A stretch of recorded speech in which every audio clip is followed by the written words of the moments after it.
Hello students, good afternoon. Welcome to I K Chetan Malik classes. कैसे हो आप सब? मैथ्स कैसा चल रहा है? अभी तक हमने मैथ्स के फर्स्ट यूनिट के 2 टॉपिक किए हैं, रेशो और प्रपोर्शन। इसके कंसेप्ट भी हमने रिवाइज किए, इसके डाउट क्वेश्चंस भी हमने लिए और जो हमारी क्वेश्चंस हमारी बुकलेट पे थी वो भी काफ़ी हद तक कवर किए। अब इसमें 2 क्वेश्चंस मेरे पास आज प्रॉब्लम के लिए आए हैं, क्वेश्चन नंबर 35, क्वेश्चन नंबर 51। दोनों के डाउट्स के रीज़न अलग अलग हैं और जेन्युइन रीज़न है। क्वेश्चन नंबर 51 में बुकलेट में हमारा ऑप्शन गलत मार्क है, जो आप लोगों ने आइडेंटिफाई किया, अच्छी बात है। दूसरा क्वेश्चन नंबर 35 मैंने अपने लेवल पे जो सॉल्व किया है वो मांगा ही नहीं था, तो इसलिए वो सॉल्यूशन रॉन्ग है, इसलिए आपको डाउट आया, तो दोनों ही अच्छी बात है। तो पहले हम इन दोनों क्वेश्चंस को कवर करते हैं, फिर कुछ और आगे चलेंगे और आप लोगों को जो प्रॉब्लम्स और इश्यूज आ रहे हैं उनका भी सॉल्यूशन देंगे। ठीक है, चलो अब आप लोग पहले देखो, आपको मेरा ऑडियो वीडियो क्लियर है? ऑडियो क्लियर आ रहा है? कोई प्रॉब्लम तो नहीं आ रही? तो पहले हम अपने प्रपोर्शन के जो डाउट्स थे वो सॉल्व कर रहे हैं।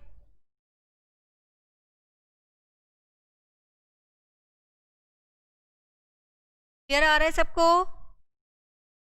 चलो स्टार्ट करें। आप लोगों ने ज्वाइन कर लिया, हो गए रेडी मैथ्स पढ़ने के लिए? माइंड मेकअप कर लिया? मैथ्स पढ़ने के लिए भी तैयारी करनी पड़ती है ना, कर ली? स्टार्ट करें। क्वेश्चन नंबर 51 एज सच किसी भी बच्चे का डाउट नहीं है, डाउट सिर्फ इस बात का था कि मैम हमारा ऑप्शन कुछ और आ रहा है, बुक में ऑप्शन कुछ और मार्क है। तो पहले इस क्वेश्चन को सॉल्व कर लेते हैं। क्वेश्चन है हमारा a by B, a by 4, b by 5 and c by 9, और हमें जो फाइंड करना है वो हमें फाइंड करना है a plus b plus c by c. ये क्वेश्चन हमने क्लास में क्यों नहीं किया था? क्योंकि मैंने आपको कहा था कि ये क्वेश्चन हमने जो पहले क्वेश्चन 34 किया है बिल्कुल सेम टू सेम है, तो आप उस क्वेश्चन को माइंड में रखो और इस क्वेश्चन को सॉल्व करो। इस तरह से हमें रिकॉल करते जाना है कि हाँ मैंने इस टाइप का क्वेश्चन क्लास में कर रखा है। ठीक है, अब हम क्या करेंगे, इस क्वेश्चन को सॉल्व करने के लिए हमने कौन सी आइडेंटिटी लगाई थी? न्यूमरेटर में सारे न्यूमरेटर प्लस हैं, तो हमने कौन सी आइडेंटिटी लगाई? सिंग एडेंडो। ठीक है, एडेंडो जब हम लगाते हैं तो a by 4 is equal to b by 5 is equal to c by 9 is equal to a plus b plus c divide में 4 plus 5 plus 9 is equal to a plus b plus c 18। अब मुझे divide में number नहीं चाहिए, variable चाहिए, c चाहिए, algebra चाहिए, तो मैं क्या करूँगी, इन तीनों में से सिर्फ c वाले पार्ट को पिक कर लूँगी क्योंकि सब आपस में इक्वल हैं। तो मैंने यहाँ पे लिख लिया c बाय 9। अब c मुझे यहाँ चाहिए, तो मैं इन दोनों को क्या करूँगी, एक्सचेंज कर दूंगी। कौन सी रेशो है यहाँ पे, कौन सी रेशो, कौन सी प्रॉपर्टी यूज की हमने?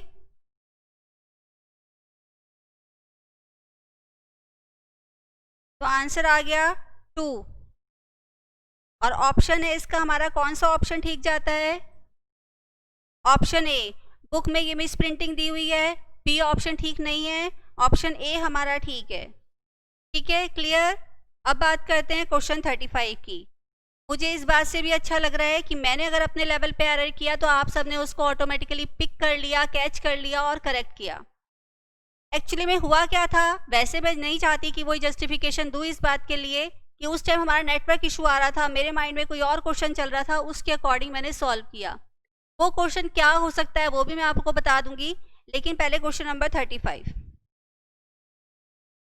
क्वेश्चन नंबर 35 है p by Q is equal to R by S is equal to 2.5 1.5। ठीक है, मुझे चाहिए P S is equal to Q R, P S is equal to Q R, ये हमारी डिमांड है। तो अब हम क्या करेंगे, हमें नंबर वाला पार्ट तो चाहिए ही नहीं, जैसे ऊपर हमने वाले क्वेश्चन में सी चाहिए था तो हमने ए बी को छोड़ दिया था, इसका काम नहीं था आगे फर्दर।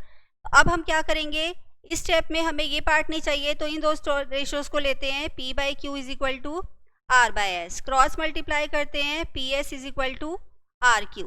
लेकिन रेशियो किसकी चाहिए मुझे, पी एस और क्यू आर की। तो मैंने क्या किया, आर क्यू को यहाँ शिफ्ट कर दिया, तो यहाँ क्या बचेगा 1, और 1 के नीचे अगर मैं 1 लिखूंगी तो कोई फर्क नहीं पड़ने वाला, तो रेशियो क्या आ गई 1:1। ठीक है, क्लियर है, कोई प्रॉब्लम तो नहीं है? यहाँ तक तो बात थी हमारे पुराने कंसेप्ट की जो अभी तक हमने क्लास में पढ़ा है, ठीक है। हमारे फर्स्ट चैप्टर में 4 सेक्शंस हैं, ratio, proportion, indices and logarithm. आज हम शुरू करेंगे इंडाइसिस। अब मैंने सर से डिस्कस किया तो मुझे आप लोगों के कुछ इश्यूज पता चले और मैं चाहूँगी उन इश्यूज को हम साथ के साथ सॉल्व भी करते रहें।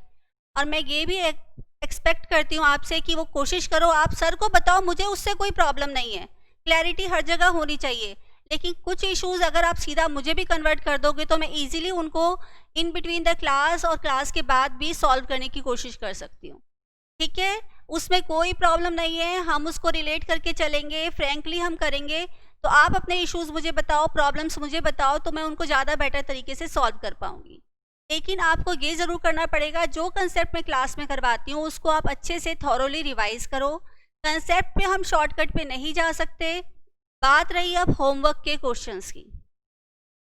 जब हम सीए फाउंडेशन पढ़ाते हैं तो हमें 2-3 बातें ध्यान में रखनी पड़ती हैं। फर्स्ट कि सारे बच्चे मैथ्स बैकग्राउंड के नहीं हैं, कुछ बच्चे नॉन मैथ्स बैकग्राउंड के भी हैं जिन्होंने 11th-12th कॉमर्स विदाउट मैथ्स पढ़ा है, 10th तक मैथ्स पढ़ा था, वो भी बहुत प्रॉब्लम के साथ कि वो उनके से बहुत कंफर्टेबल नहीं थे। सेकेंड थिंग, कुछ लोग बच्चे ऐसे हैं जिन्होंने विद मैथ्स पढ़ा है लेकिन वो पुराने कंसेप्ट भूल चुके हैं या मैथ्स में वो इतना कंफर्टेबल फील नहीं करते, वो चाहते हैं कि हमें डिटेल में स्टडी करवाई जाए तो हम और परफेक्ट हो जाएं। लेकिन इसका मतलब ये नहीं है जो मैथ्स में स्ट्रांग है या जो मैथ्स को पसंद करते हैं, जिनका मैथ्स बहुत अच्छा है, वो इस बात से सफ़र करें। उनको भी हमें ध्यान में रखना है क्योंकि उन्हें भी हमें 100 मार्क्स दिलाने हैं। तो पहली चीज़ तो आपका कंसेप्ट स्ट्रांग हो जाएगा। दूसरा, अब से जो मैं होमवर्क दूंगी नेक्स्ट क्लास में, मैं आपसे क्लास में लाइव पूछूंगी कि उस होमवर्क में से कौन कौन से आपके डाउट्स क्वेश्चन है। आप वो मुझे मैसेज करिए, मुझे बताइए, तो मैं क्लास में उन्हीं क्वेश्चंस को पिक कर लूँगी, चाहे वो सारे ही क्यों ना हो। लेकिन मैं क्वेश्चन क्लास में वही लूँगी होमवर्क के जो आपके डाउट्स आएंगे। 1-2 क्लास हम ऐसे मूव करके देखते हैं, एडजस्टमेंट करते करते इस चैप्टर से, जब टॉपिक से, जब हम यूनिट से बाहर निकलेंगे तो आप और हम दोनों कंफर्टेबल हो जाएंगे और आराम से मैथ्स को जो स्पीड हमें चाहिए, जो हमें रिक्वायरमेंट है, उसके अकॉर्डिंग पढ़ पाएंगे, ठीक है। कोशिश करेंगे कि आज से ही वो चीज़ शुरू हो जाए, ठीक, क्लियर है। अब हम बात करते हैं इंडाइसिस की।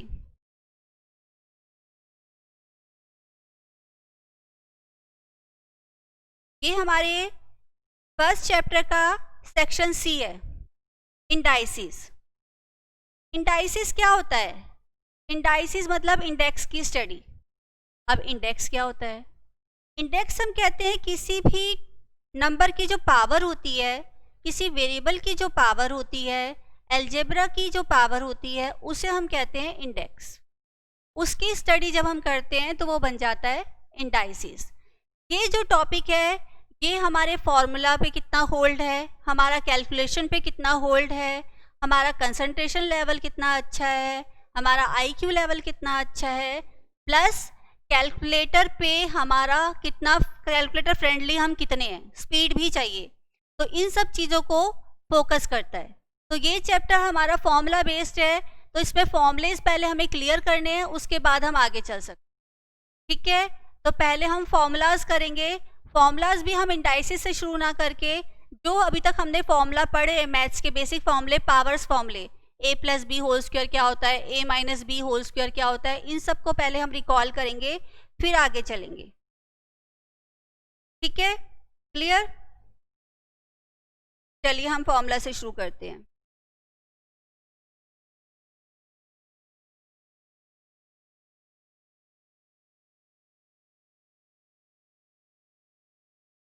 फर्स्ट फॉर्मूला, पहले हम बेसिक फॉर्मूलाज कर रहे हैं। जो मैथ्स अगर हम पढ़ते हैं तो हमें अंडरस्टूड है कि तो आने ही चाहिए, ठीक है। First formula, a+b² is equal to a² + b² + 2ab। a-b² a² + b² - 2ab, ठीक है, क्लियर है। जब ये साइन प्लस माइनस हुआ, ये साइन हमारा चेंज हुआ, तो सिर्फ ये वाला साइन हमारा चेंज होता है और कुछ चेंज नहीं होता, ये ध्यान रखना। a² + b² + 2ab, a² + b² - 2ab। Third formula, a+b का whole cube, a³ + b³ + 3ab A plus B, A minus B का whole cube, A cube plus B cube minus 3ab A minus B, then A cube plus B cube, A plus B, A square plus B square minus A B. इस फॉर्मूले को और इस फॉर्मूले को अच्छे से नोट करना, दोनों फॉर्मूले में बहुत ज़्यादा कंफ्यूजन हो जाती है बच्चों को, तो ध्यान से आप देखना कि a plus B whole cube है तो ये फॉर्मूला लगेगा और a cube plus B cube है तो ये फॉर्मूला लगेगा। ध्यान से देखना, इन फॉर्मूलों में बहुत कंफ्यूजन हो जाती है बच्चों को। a minus B, A square plus B square plus A B, ठीक है, ये हमारे बेसिक फॉर्मूले हो गए। इसके बाद क्या हो सकता है, ए स्क्वायर माइनस बी स्क्वायर, ए माइनस बी, ए प्लस बी। इसके बाद फॉर्मूला हो सकता है ए four minus B four, A minus B, A plus B, A square plus B square. अब ये फॉर्मूला कैसे बना, ये फॉर्मूला कैसे बना, ये फॉर्मूला बनाने के लिए हमने क्या किया, ए फोर को लिखा ए स्क्वायर का स्क्वायर, बी फोर को लिखा बी स्क्वायर का स्क्वायर, और ये बन गया ए स्क्वायर माइनस बी स्क्वायर, ए स्क्वायर प्लस बी स्क्वायर। अब इसमें मैं ये आइडेंटिटी दोबारा अप्लाई कर दूंगी, तो ए minus B, A plus B, A square plus B, ठीक है। ये आइडेंटिटी कैसे कन्वर्ट हुई, क्लियर हो गया। पहले ये सारे फॉर्मूले नोट करो, ये बेसिक फार्मूलाज हैं जो हमें आने ही चाहिए अगर हम मैथ्स कर रहे हैं। कोई भी कैलकुलेशन करनी पड़ती है, इक्वेशन सॉल्व करनी पड़ती है, उसको सिंप्लीफाई करना पड़ता है, तो हमें इन फॉर्मूलाज की नीड होती है। तो हमारे पास एक जगह लिखे होंगे तो आराम से हम उन्हें देख के अप्लाई कर सकते हैं और धीरे धीरे हम उनको माइंड में स्टोर भी कर सकते हैं, ठीक है। ये नोट कर लो पहले।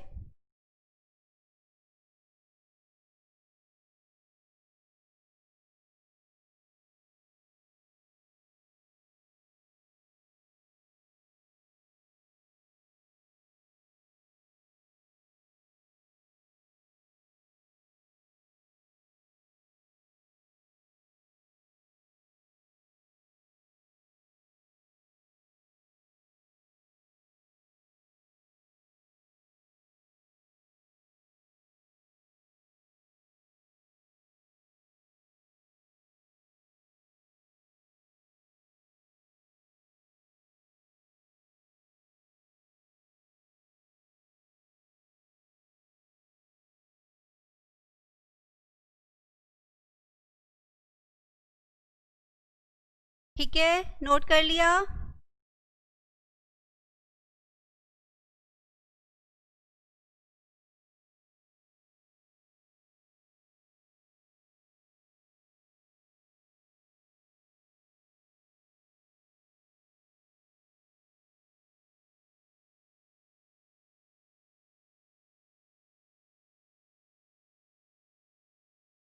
ये हमारे बेसिक फॉर्मूले थे। अब वापस हम अपने चैप्टर पे आ जाते हैं, इंडाइसिस पर।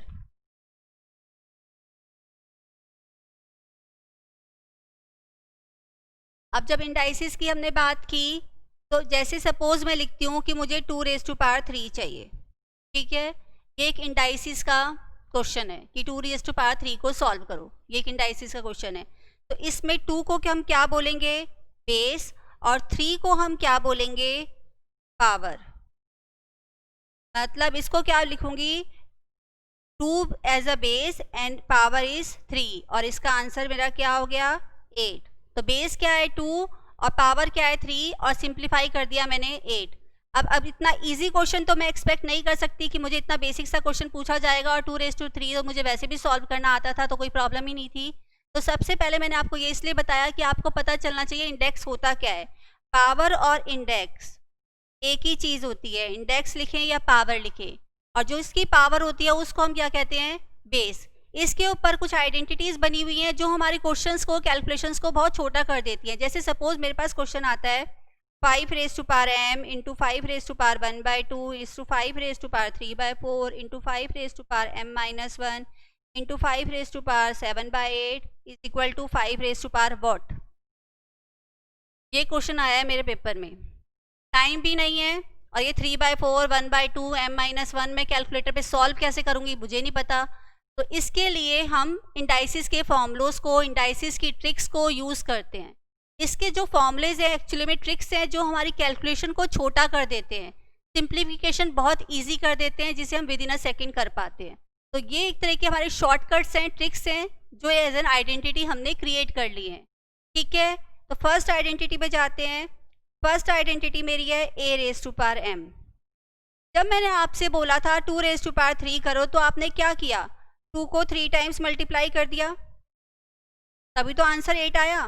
अगर मैं 1 रेज़ टू पावर m लिखती हूँ, इसका मतलब क्या है? a को मल्टीप्लाई करना है मुझे कितने टाइम्स? m टाइम्स, तभी तो a raise to power m आएगा। सपोज मुझे 3 रेज़ टू पावर 4 निकालना है, तो मैं क्या करूँगी? 3 को 4 टाइम्स मल्टीप्लाई करूँगी और आंसर निकालूंगी। ठीक है, a raise to power m का मतलब है a को आपको m टाइम्स तक मल्टीप्लाई करना है। क्लियर? यहाँ पर भी लगता है कि थोड़ा डाउट है या इसका और कोई वेरिएशन भी पॉसिबल है या यहाँ पर कुछ और भी हम बता सकते हैं, तो आप मुझे भेजो, मैं उसको पढ़ूंगी और उसके अकॉर्डिंग हम उसका अभी पॉइंट क्लियर करेंगे वहीं पे। ठीक है, सेकेंड फॉर्मूला। सेकेंड फॉर्मूले में अब मैं बहुत सारे फॉर्मूले इस फॉर्मूले के बेस पे बनाना चाहती हूँ कि क्वेश्चन में सीधा सीधा जैसे मैं बोलती हूँ 3 रेज़ टू पावर तो 4 तो आने नहीं वाला, तो किस किस तरह से वो हमें क्वेश्चन दे सकते हैं। इस फॉर्मूले के बेस पे जो मैं फॉर्मूले बनाती हूँ, अगर मैं लिखती हूँ x raise to power m, x raise to power minus m, 1/x raise to power m, 1/x raise to power minus m, ये मैंने 4 सिचुएशंस क्रिएट कर ली कि 4 तरीके से मुझे दिया हुआ हो सकता है और सिंप्लीफाई करना है। अब x raise to power m तो मुझे पता है कि x को m टाइम्स तक मल्टीप्लाई कर लूँगी तो आ जाएगा, लेकिन जो मेरा दूसरा टर्म है वो ऐसे दिया हुआ है, जैसे एक दिया हुआ है x 2 रेज़ टू पावर 4 और एक दिया हुआ है 2 रेज़ टू पावर 3। मैं चाहती हूँ ये भी डिवाइड में आ जाए तो मैं आराम से सॉल्व कर लूँ। तो उसके लिए अब अगर इसको मैं डिवाइड में लिखना चाहती हूँ तो क्या होगा? सिर्फ पावर का साइन चेंज हो जाएगा। इसको डिवाइड में लिखना चाहती हूँ, पूरी टर्म सेम रहेगी। अगर मैं न्यूमरेटर से डिनोमिनेटर में जा रही हूँ या डिनोमिनेटर से न्यूमरेटर में आ रही हूँ, तो जो पावर के आगे साइन लिखा होता है सिर्फ वह चेंज हो जाएगा। प्लस लिखा है तो माइनस हो जाएगा और माइनस लिखा है तो प्लस हो जाएगा। ठीक है, क्लियर? अगर हम न्यूमरेटर से डिनोमिनेटर में जाते हैं या डिनोमिनेटर से न्यूमरेटर में आते हैं तो क्या होता है? सिंपली पावर के आगे जो साइन लगा हुआ है, प्लस लगाए तो माइनस बन जाएगा और माइनस लगाए तो प्लस बन जाएगा, और कुछ चेंज नहीं होगा, ना बेस में ना इंडेक्स में, सिर्फ इंडेक्स के आगे जो साइन लगा हुआ है उसमें चेंज होगा। अब इसका क्या होगा? यहाँ m है और ऊपर ले जाऊंगी, ये तो ऑलरेडी डिनोमिनेटर में था तो न्यूमरेटर में आने वाला है, ये डिनोमिनेटर में तो मुझे न्यूमरेटर में चाहिए। ठीक है, क्लियर? इस कंसेप्ट को हमने 4 तरीके से पढ़ लिया कि अगर ये सिंपल टर्म दी हुई है और मुझे न्यूमरेटर को डिनोमिनेटर में करना है या डिनोमिनेटर को न्यूमरेटर में करना है तो मैं कैसे अप्लाई कर सकती हूँ। ठीक है, थर्ड फॉर्मूला। अब मुझे 2 टर्म्स दी हुई हैं मल्टीप्लाई में, जैसे मैंने आपको ये एग्जाम्पल लिया था, एक एग्जाम्पल लिया था, बहुत सारी टर्म्स दी हुई थी। अब मैं कह रही हूँ 2 टर्म्स दी हुई हैं m और n, और वो मल्टीप्लाई में है। ठीक है, यहाँ पर ये चीज़ भी ध्यान रखना, एक चीज़ होती है डॉट जो सेंटर में लगी होती है, अगर ये साइन नीचे बना हुआ है तो ये रिप्रेजेंट करता है मल्टीप्लिकेशन को।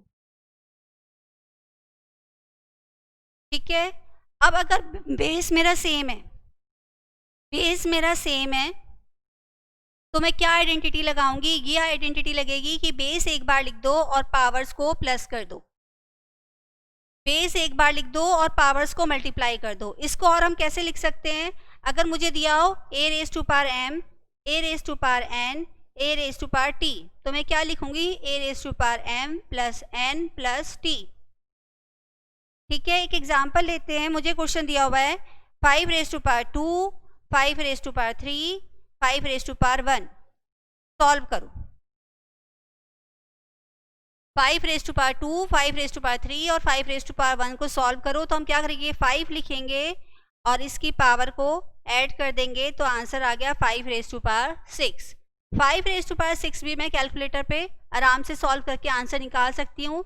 कैलकुलेटर ट्रिक्स आज हम बहुत सारी करने वाले हैं क्योंकि इस चैप्टर में हमें कैलकुलेटर की बहुत ज़रूरत है, क्योंकि कैलकुलेशन ज़्यादा होती है। सिंप्लीफाई करते हैं, पहले उसको सिंप्लीफाई करके शॉर्ट करते हैं और फिर उसको कैलकुलेटर पे बिना पेन यूज़ करे सॉल्व करते हैं। पेन को तो आज से चीन मान लो, कम से कम यूज़ करना है, तभी हम अपनी स्पीड को बढ़ा पाएंगे। ठीक है, पहले आप 3 फॉर्मूले जो हमने किए हैं वो नोट करो, फिर आगे चलेंगे। साथ-साथ नोट भी करते जाओगे तो फॉर्मूले भी थोड़ा स्ट्रॉन्ग होते जाएँगे, ठीक है? नोट करते जाओ और कोई भी प्रॉब्लम आ रही है तो मुझे मैसेज करो, उसके अकॉर्डिंग हम प्रॉब्लम सॉल्व करते जाएँ, ठीक है? पहले आप नोट कर लो।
ठीक है, तीनों फॉर्मूले नोट हो गए, क्लियर हो गए कि पावर हमें कैसे-कैसे यूज़ कर सकते हैं, पावर को यूज़ करके, पावर फॉर्मूला यूज़ करके कैसे हम अपनी कैलकुलेशन को, क्वेश्चन को सिंप्लीफाई करके छोटा कर सकते हैं। अगर मैं इंडिविजुअली यहाँ पे पावर सॉल्व करती, फिर उन्हें मल्टीप्लाई करती तो बहुत टाइम वेस्ट हो जाता। अब मैं 5 रेज़ टू पावर 6 कैलकुलेटर से बहुत फास्ट कर सकती हूँ। पहले हम 2-3 आइडेंटिटी और कर लेते हैं, फिर साथ-साथ कैलकुलेटर भी उठाएँगे। ठीक है, आगे चलें।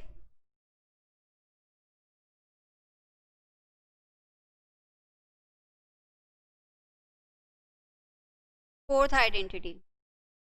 अब मैंने कहा कि टर्म्स मुझे मल्टीप्लाई में दी हुई हैं, तो ज़रूरी थोड़ा ना मल्टीप्लाई में दी हो, डिवाइड में भी तो दी हो सकती हैं। ज़रूरी थोड़ा ना मल्टीप्लाई में दी हो, डिवाइड में भी दी हो सकती हैं। जैसे मैं कहती हूँ X raise to power A और X raise to power B. तो अगर मल्टीप्लाई में दी थी तो हमने क्या किया था? अगर दोनों टर्म्स मल्टीप्लाई में दी थी और उनका बेस सेम था तो हमने क्या किया था? पावर्स को ऐड। अब बेस सेम है और टर्म डिवाइड में दी हुई है तो हम क्या करेंगे? सब्ट्रैक्ट। तो आइडेंटिटी क्या बन गई? एक्स ए माइनस बी। ठीक है, बेस सेम है और टर्म्स मल्टीप्लाई हो रही हैं तो हम ऐड कर देते हैं। बेस सेम है, टर्म्स डिवाइड हो रही हैं तो हम क्या करते हैं? सब्ट्रैक्ट कर देते हैं।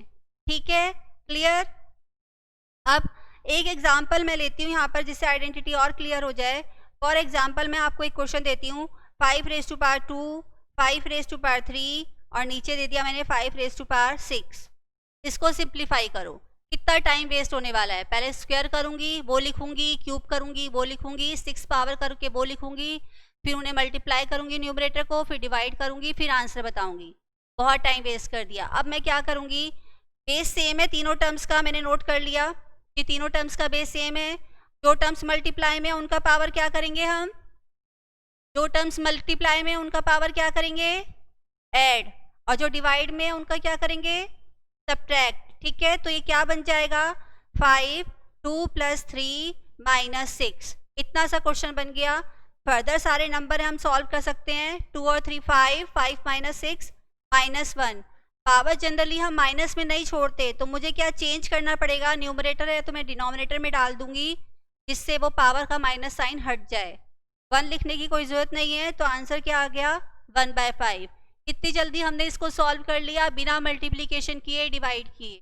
ठीक है, इसलिए इस चैप्टर की, इस टॉपिक की प्रॉपर्टीज एक्चुअली में ट्रिक्स हैं, शॉर्टकट ट्रिक्स जो हमारी कैलकुलेशन को सिंप्लीफाई कर देती हैं, कैलकुलेशन ऑलमोस्ट ख़त्म कर देती हैं।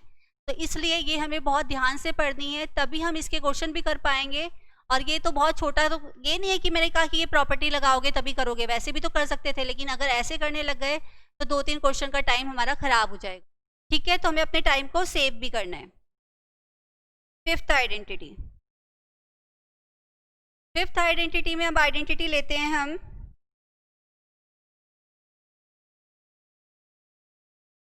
अगर मुझे दिया हो A B raise to power m, दो डिफरेंट बेस हैं, मल्टीप्लाई हो रहे हैं लेकिन उनकी पावर कॉमन है, ये तो मुझे यहाँ से भी पता चल गया कि दो डिफरेंट बेस हैं, मल्टीप्लाई हो रहे हैं लेकिन उनकी पावर सेम है। तो जो मैं बोल रही हूँ उसी को अगर मैं एज एन आइडेंटिटी फॉर्म में कन्वर्ट करके लिखती हूँ तो क्या बन जाएगा, ए की पावर क्या होगी, ए की पावर क्या आ जाएगी m, b की m, क्योंकि दोनों की पावर सेम थी, बेस डिफरेंट थे। ठीक है, क्लियर। ऐसे ही हम आइडेंटिटी बना सकते हैं डिवाइड की, दो बेस डिवाइड में है लेकिन उनकी पावर कॉमन है, तो मैं क्या लिख सकती हूँ, a की पावर क्या होगी m और b की पावर क्या होगी m। क्लियर, ठीक है, क्लियर हो गया। अब यहाँ पर कुछ एक्सेप्शंस हैं, इस आइडेंटिटी को कई बार हम गलत तरीके से अप्लाई भी कर देते हैं, कंफ्यूज हो जाते हैं, तो वो एक्सेप्शंस क्या हैं। अगर मुझे दिया हुआ है suppose a plus B raise to power m, मैंने कहा कि मल्टीप्लाई में दिया होगा तो स्प्लिट कर देंगे, तो प्लस में वो रूल नहीं लगा सकते, ये बिल्कुल गलत गलत गलत हो जाएगा। ठीक है, ये ध्यान देना, ना प्लस में लगा सकते हैं ना माइनस में लगा सकते हैं, मल्टीप्लाई डिवाइड में ही ये रूल लगता है, या तो बेस सेम हो, टर्म्स मल्टीप्लाई हो रही हो, बेस डिफरेंट हो, पावर सेम हो, तब भी वो मल्टीप्लाई डिवाइड हो रहे हो। अगर ये बीच में प्लस साइन हो गया और मैं उसको कन्वर्ट कर रही हूँ तो वो नहीं हो सकता, अगर मैं ऐसा करूँगी तो वो गलत हो जाएगा। ठीक है, ऐसे अगर मैं मुझे ये दिया हो a raise to power m into a raise to power n, ये तो मैं m प्लस n बना लूँगी, ये तो कोई प्रॉब्लम है ही नहीं।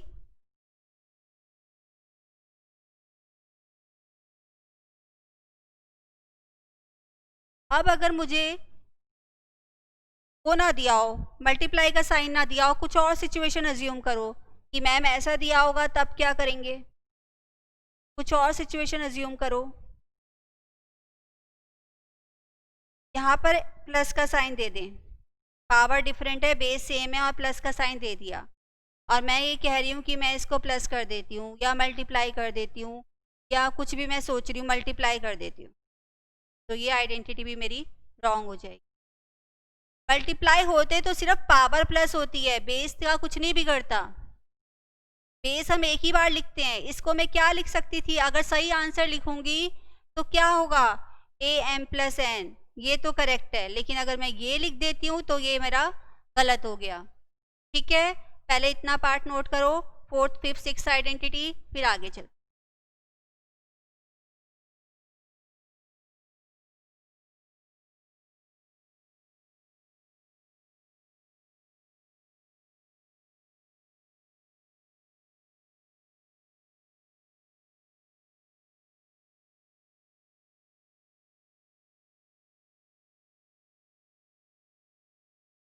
हो गया, कॉपी करने की भी स्पीड बढ़ाओ, पेन चलाने की हम स्पीड बढ़ाएंगे तभी तो अच्छा होगा ना।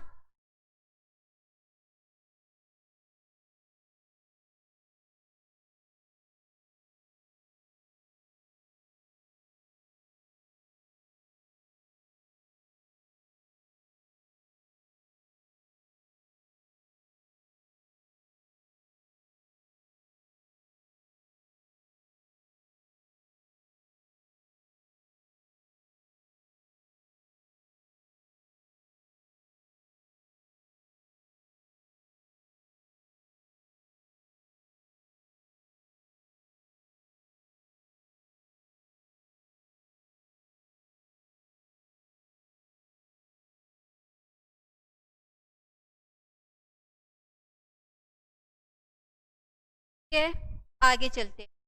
सेवंथ प्रॉपर्टी, इस पे तो आप स्टार बना लो, जितने स्टार बना सकते हो, जितनी ड्राइंग कर सकते हो ना कर लो अच्छे से, क्योंकि बहुत इंपॉर्टेंट प्रॉपर्टी है और इसके बेस पे क्वेश्चन भी, बहुत सारे क्वेश्चंस भी यूज़ भी करते हैं और इसके ऊपर बेस क्वेश्चन आता भी ज़रूर है, और ये बहुत सारी जगह यूज़ भी होता है, ये नहीं कि इंडाइसिस में यूज़ होगा, बहुत सारी जगह यूज़ भी होता है।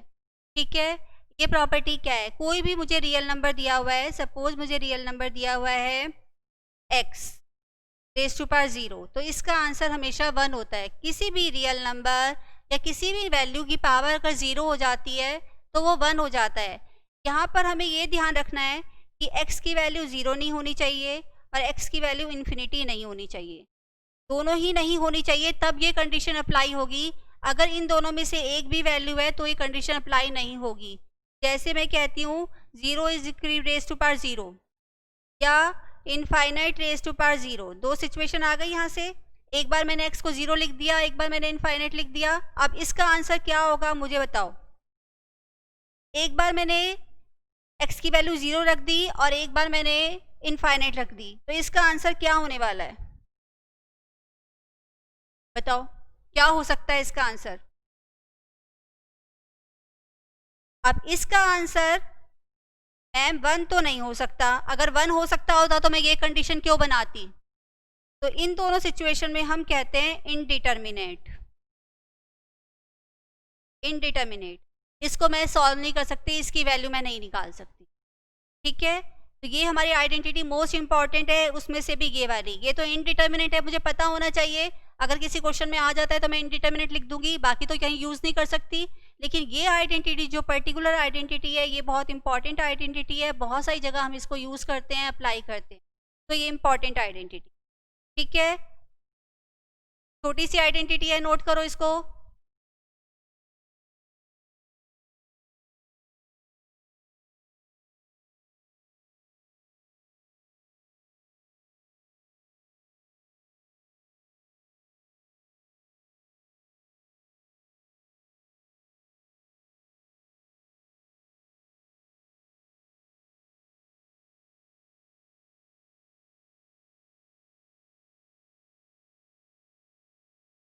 ठीक है, नोट हो गया।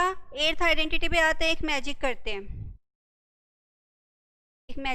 अब हम, अगर मैं कहती हूँ a raise to power m और कहती हूँ b raise to power m, क्या मैजिक करा मैंने। इक्वल का साइन बनाया, पावर सेम कर दी, इक्वल का साइन बना दिया, पावर सेम कर दी। तो अब मैं ये कहती हूँ जो पावर सेम है तो इसको हटा देते हैं, कैंसिल कर देते हैं। तो आइडेंटिटी क्या निकल आई यहाँ से हमारी, a is equal to b। अब एक और मैजिक करते हैं। अब हमने मैजिक करा कि a raise to power m और a raise to power n, इसमें हमने क्या सेम कर दिया, a और a जो सेम हो जाता है उसको हम उड़ा देते हैं। तो आइडेंटिटी क्या निकल आई यहाँ से, m is equal to n। अब एक मैजिक और मैं बताती हूँ, पहले ये दो पार्ट नोट कर लो, मुझे पेज टर्न करना है।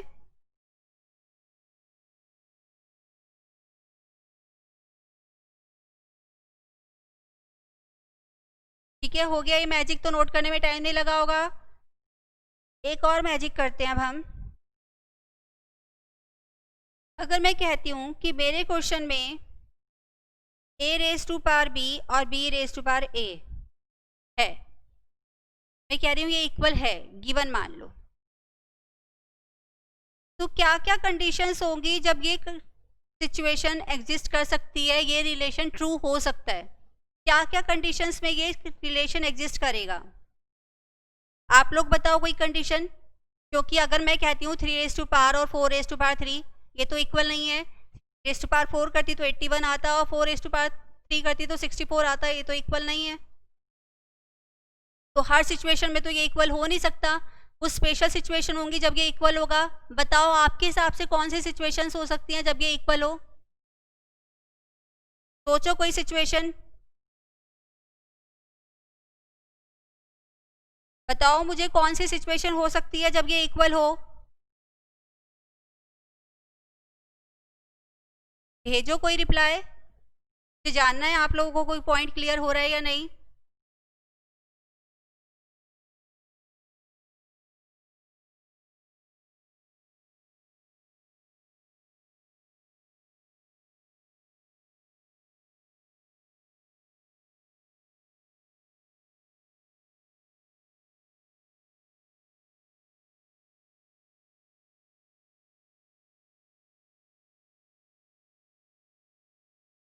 बताओ कौन सी सिचुएशन है जब ये ऐसा हो सकता है।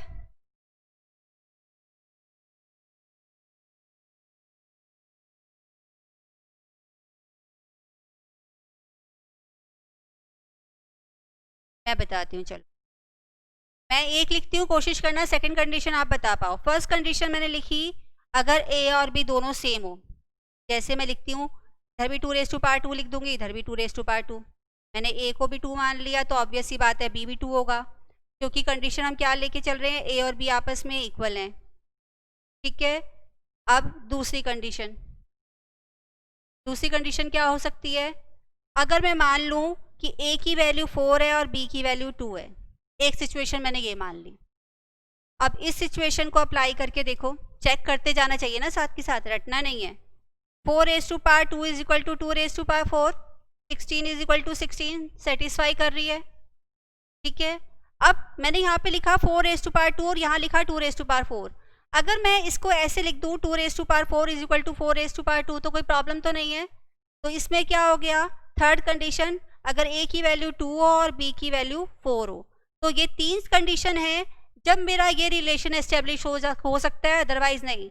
तो मुझे अगर एग्जाम में ये क्वेश्चन आता है, ये वाला सिचुएशन आता है और टिक करना होगा कि कौन सी कंडीशन कौन सा पार्ट सेटिस्फाई करेगा, तो इन तीनों ऑप्शंस के अकॉर्डिंग ही मैं टिक करूंगी, और कोई ऑप्शन पॉसिबल ही नहीं है, मेरे हिसाब से नहीं है। मैंने बहुत चेक करके ये डेवलप की है, फिर भी कोई नोटिस में आती है तो मुझे बताओ कि मैम इस सिचुएशन में भी ये पॉसिबल है, तो मैं भी उसको चेक करूंगी और उसको इसमें ऐड करूंगी। अदरवाइज अभी तक मैंने जितनी स्टडी की है, इसके अलावा मुझे और कोई ऐसा पॉइंट नहीं मिल रहा जहाँ पर ये सिचुएशन सेटिस्फाई हो जाए। ठीक है, क्लियर हो गई 9th प्रॉपर्टी हमारी। और अगर कुछ बच्चों को ऐसा लग रहा है कि मैथ्स फास्ट जा रहा है, तो बच्चों अभी हम मैथ्स पढ़ ही नहीं रहे हैं, हम इंडाइसिस में क्या क्या शॉर्टकट ट्रिक्स, क्या फॉर्मूलेस, क्या कंसेप्ट्स यूज़ करते हैं वो पढ़ रहे हैं। वो पढ़ने के बाद एक बार दोबारा रिकॉल करवाऊंगी, उसके बाद ही हम क्वेश्चन स्टार्ट करेंगे। तो डोंट वरी, मैं आपके साथ हूँ और एंड तक मैं आपको मैथ्स में परफेक्ट करके रखूंगी, तो उसके लिए टेंशन मत लो। अभी हम सिर्फ कंसेप्ट और प्रॉपर्टीज़ कर रहे हैं, मैथ्स तो पढ़ ही नहीं रहे। और कंसेप्ट और प्रॉपर्टीज़ भी इस चैप्टर की जो है वो हमारे लिए ट्रिक्स हैं, शॉर्टकट्स हैं। आप लिखने के बाद एक बार दोबारा ओवरव्यू देखना उस पर, तो आपको खुद लगेगा कि अभी तक हमने जो भी किया वो सिंपल मैथ्स है, जो हम सॉल्यूशन में करते टाइम यूज़ करते हैं, उसको एज एन हम आइडेंटिटी बना के लिख रहे हैं कि जब क्वेश्चन करने लगे तो एक साथ मुझे वो मिल जाए और उसमें से मैं ढूंढ के अपनी नीड के अकॉर्डिंग अप्लाई कर लूँ। ठीक है,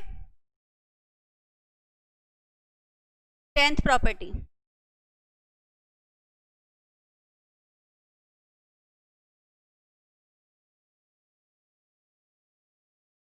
अब अगर मुझे पावर की भी पावर दिया हो, मुझे दिया हुआ है a⁻x पूरे ब्रैकेट की पावर y, अब दो पावर्स हैं, जब दोनों ही इंडेक्स हैं, दोनों ही पावर हैं, इंसल्ट तो कर नहीं सकते, मैं क्या लिख दूंगी axy, दोनों पावर्स आपस में क्या हो गई, मल्टीप्लाई हो गई। लेकिन यही क्वेश्चन अगर मुझे ऐसे ना देके ऐसे दिया होता a⁻x⁻y, तो मैं axy नहीं लिख सकती, बिल्कुल गलत हो जाएगा। तो ध्यान दो क्या लिखा हुआ है, उसके अकॉर्डिंग आइडेंटिटी अप्लाई करो। इन दोनों में बहुत ज़्यादा फर्क है, यहाँ पावर सेम लेवल पे खड़ी हुई है, ऊपर नीचे नहीं हो रही। देखो सेम लेवल पे खड़ी है तो हमने उसको क्या किया, मल्टीप्लाई कर दिया, बिल्कुल सेम लेवल पे पावर खड़ी थी हमारी, ना ऊपर नीचे कुछ नहीं था। लेकिन जब मैंने सेकंड ऑप्शन लिखी तो मैंने क्या लिख दिया, a⁻x a⁻y, मतलब a की पावर x थी और जो आंसर सॉल्व करके आएगा उसकी पावर y है। तो दोनों पे बहुत डिफरेंस है, इसमें और इसमें, तो इसका आंसर ये नहीं हो सकता। तो ध्यान से अप्लाई करना कि हम कौन सी प्रॉपर्टी किस सिचुएशन में लगा रहे हैं। ठीक है, क्लियर। नेक्स्ट, अब अगर मैं बात करती हूँ, रूट्स पे आ जाएं या और कुछ छोटा सा करते हैं पहले। अगर मुझे दिया हो a/b⁻m, ठीक है, मुझे इसकी पावर माइनस बनानी है। क्यों बनानी है, अभी तो मैं ऐसे ही बना रही हूँ, क्वेश्चन में लेकिन बहुत जगह यूज़ करनी पड़ जाती है। मुझे इस पावर को प्लस को माइनस बनाना है। जब हमने इंडाइसिस का चैप्टर स्टार्ट किया था, टॉपिक स्टार्ट किया था, तो मैंने क्या बोला था, प्लस करना है, पावर को प्लस दी हुई है, माइनस करनी है तो डिनोमिनेटर में डाल दो, डिनोमिनेटर में दी है तो न्यूमरेटर में डाल दो, मतलब पावर का साइन अगर चेंज करना है तो चेंज कर दो, न्यूमरेटर है तो डिनोमिनेटर में लिख दो, डिनोमिनेटर तो न्यूमरेटर में, बाकी कुछ चेंज नहीं होने वाला। अब मुझे प्लस पावर दी हुई है माइनस में डालना है, तो मुझे न्यूमरेटर है तो डिनोमिनेटर में डालना है, लेकिन डिनोमिनेटर है तो न्यूमरेटर में। अब इसमें तो मैम दोनों ही दिए हुए हैं, तब कैसे अप्लाई करेंगे बताओ मुझे जल्दी से। इसको मैं पावर माइनस ले लिखना है तो कैसे कन्वर्ट करूं? 2 सेकेंड इस पे नज़र डालो, फिर मुझे बताओ इसको मैं कैसे लिख सकती हूँ माइनस पावर के साथ। बताओ जरा कैसे बनेगी ये आइडेंटिटी, क्योंकि इस टॉपिक में आइडेंटिटी एज सच नहीं है, हमने अपनी कैलकुलेशन के लिए, सिंप्लीफिकेशन के लिए उन्हें एज एन आइडेंटिटी कन्वर्ट करके हम लिख रहे हैं, जिससे हम इजीली अप्लाई कर पाएँ। उस टाइम मुझे सोचना ना पड़े इसमें कैसे करूँ क्या करूँ, उस कन्फ्यूज़न को अवॉइड करने के लिए हम कर रहे हैं। तो मुझे सोचो और बताओ, इसकी पावर -m बनानी है तो मैं क्या लिख सकती हूँ? यहाँ पर क्या लिखना पड़ेगा मुझे? जो हमने स्टार्टिंग में अपनी सेकंड आइडेंटिटी की थी उससे रिलेट करो और बताओ मुझे यहाँ पे क्या लिखना चाहिए, जल्दी बताओ, वेट कर रही हूँ मैं आपका।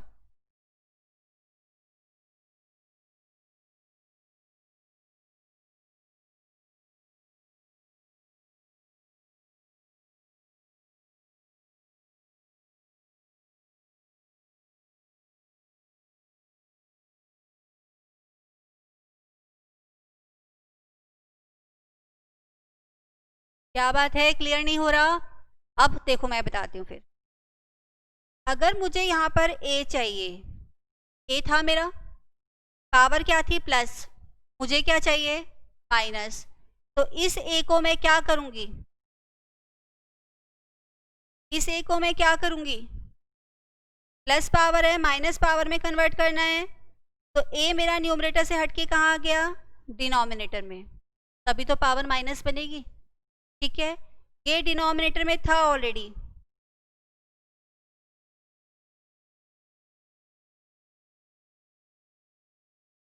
फिर इसको मुझे क्या करना पड़ेगा, न्यूमरेटर में ले जाना पड़ेगा।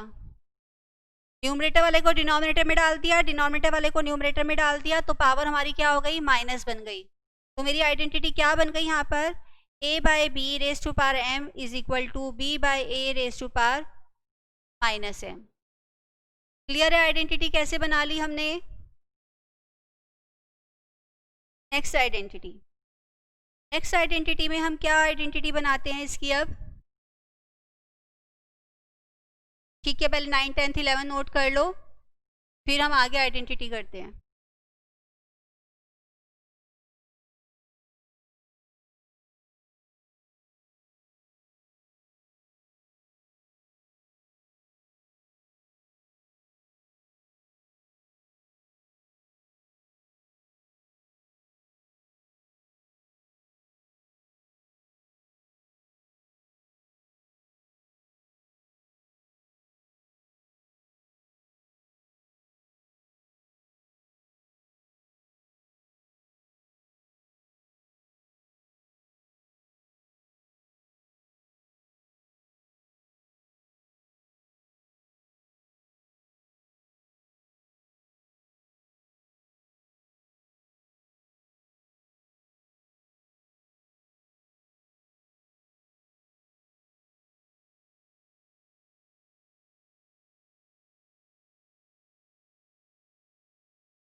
ठीक है, नोट हो गया। नेक्स्ट प्रॉपर्टी अब हम करते हैं। अब क्या है, हमें जब पावर अभी तक हमने पढ़ी, नॉर्मल पावर दी हुई थी 1 2 3 4 5 6, लेकिन ऐसे हमेशा पावर तो नहीं दी हो सकती, पावर ज़्यादातर हमें रूट्स में भी दी हुई हो सकती हैं। तो हम पहले रूट्स का कंसेप्ट को स्क्वायर समझते हैं। अगर स्क्वायर है तो इसका मतलब पावर क्या होगी, स्क्वायर रूट है तो पावर क्या होगी, क्यूब लिखा है तो पावर क्या होगी, और क्यूब रूट लिखा है तो पावर क्या। इसका आंसर मुझे आप लोगों से चाहिए कि अगर स्क्वायर लिखा है तो क्या पावर होगी, स्क्वायर रूट लिखा है तो क्या पावर होगी, क्यूब लिखा है तो क्या पावर होगी, और क्यूब रूट लिखा है तो क्या पावर होगी। ये हमने क्योंकि रेशो में भी पढ़ा था, जब डुप्लीकेट, सब डुप्लीकेट, ट्रिप्लीकेट, सब ट्रिप्लीकेट रेशो पढ़ी थी। तो उससे आप माइंड में अपना जोड़ डालो और बताओ मुझे कि स्क्वायर लिखा है तो क्या पावर होगी, स्क्वायर रूट लिखा है तो क्या पावर होगी, इन सब की पावर्स बताओ मुझे। यहाँ पे क्या इंडेक्स लिखूँ मैं?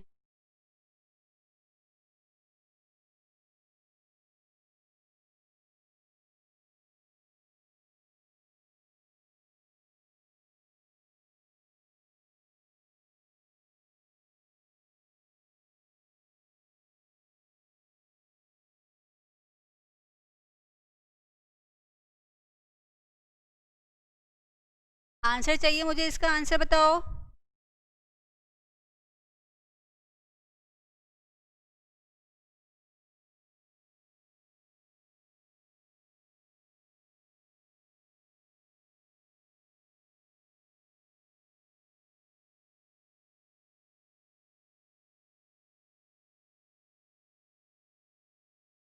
परफेक्ट। स्क्वायर का आंसर पावर 2 होगी, स्क्वायर रूट का 1/2, क्यूब का 3, क्यूब रूट का 1/3। परफेक्ट, ये कंसेप्ट क्लियर हो गया ना, इसमें तो कोई प्रॉब्लम नहीं है। अब अगर मुझे स्क्वायर और क्यूब को तो मैं और किसी तरह से लिख नहीं सकती, या तो स्क्वायर वर्ड लिख दूंगी या स्क्वायर 2 पावर लिख दूंगी, लेकिन अगर मुझे 1/2 या स्क्वायर रूट लिखना है तो मैं कैसे लिख सकती हूँ, कैसे रिप्रेजेंट करूंगी? रूट के साइन से। ठीक है, अगर मुझे क्यूब रूट लिखना है, क्यूब रूट के लिए मैंने ट्रिप्लीकेट रेशो में कैसे बताया था आपको, कैसे लिख सकते हो आप क्यूब रूट? हम यही सिंबल बनाते हैं रूट वाला, लेकिन यहाँ क्या डाल देंगे? Cube root. इसका मतलब पावर मेरी 1/3 है। या हम 2 लिखें या ना लिखें, ये अंडरस्टूड होता है कि ये स्क्वायर रूट का सिंबल है, तो 2 लिखेंगे तो भी पावर 1/2 होने वाली है, और नहीं लिखेंगे तब भी पावर 1/2 होने वाली है। लेकिन अगर मुझे क्यूब रूट लिखना है तो 3 लिखना पड़ेगा। सपोज मुझे 4th रूट चाहिए,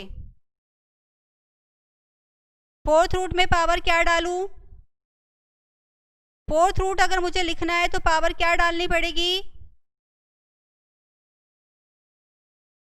1/4। और रूट पे इस वी पार्ट में मैं क्या लिखूंगी?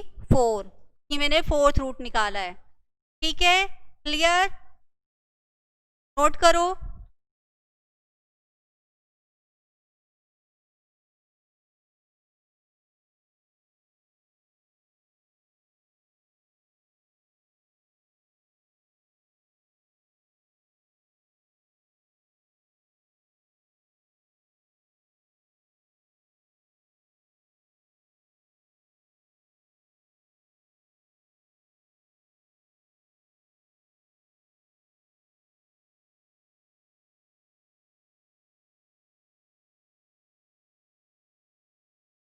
नेक्स्ट आइडेंटिटी, अगर मुझे दिया हुआ है रूट ए बी, रूट से पता चल रहा है स्क्वायर रूट है, तो इसका मतलब क्या है?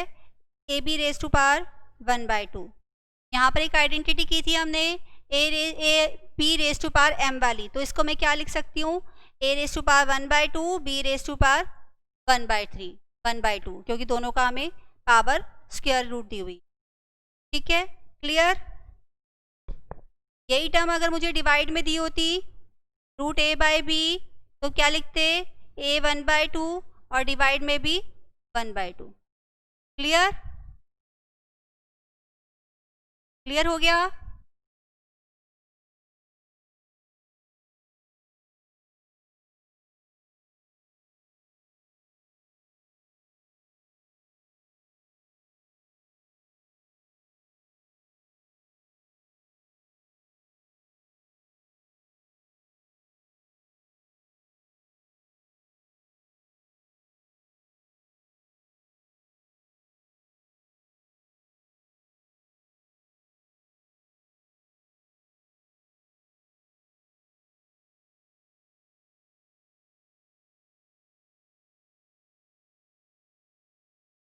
ठीक है, अब हमने almost every property, every trick, every identity को टच कर लिया, जिससे हम अपने इंडाइसिस के चैप्टर को इजीली सॉल्व कर सकते हैं।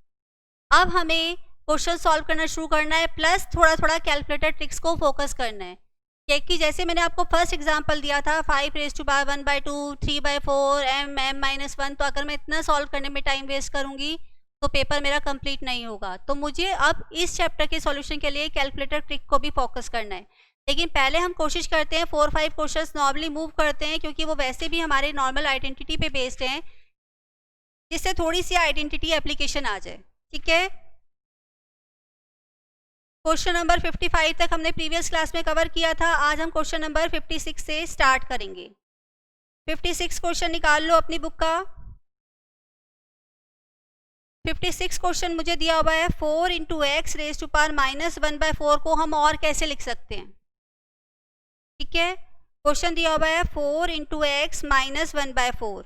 अब पावर माइनस में दी हुई है, लेकिन मुझे पावर प्लस करनी है, न्यूमरेटर में दी हुई है, तो मैं कैसे लिख लूँगी? जल्दी जल्दी बताओ आइडेंटिटी अप्लाई करके। न्यूमरेटर में दी हुई है और माइनस पावर दी हुई है। जनरली हम माइनस पावर में आंसर नहीं छोड़ते, तो इसको मैं कैसे कन्वर्ट करूँगी?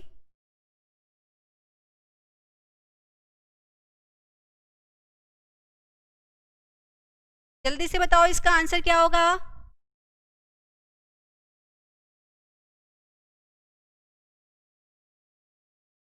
अगर न्यूमरेटर में दी हुई है और पावर नेगेटिव है, तो मुझे उसे पॉजिटिव बनाने के लिए क्या करना पड़ेगा?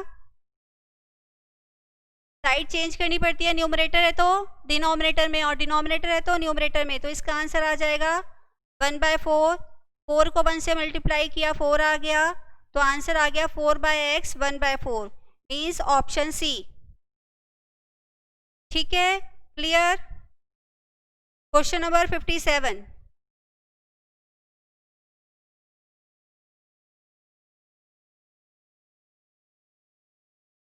Value of 8 1/3। ठीक है, अब वैल्यू ऑफ 8 1/3। 1/3 का मतलब है क्यूब रूट। क्यूब रूट चाहिए मुझे 8 का, तो मैं 8 के मल्टीपल्स ढूंढूंगी। 8 के मल्टीपल क्या होते हैं? 2। 2 को 3 टाइम्स मल्टीप्लाई करूंगी तो 8 आता है। और पावर कितनी दी हुई है?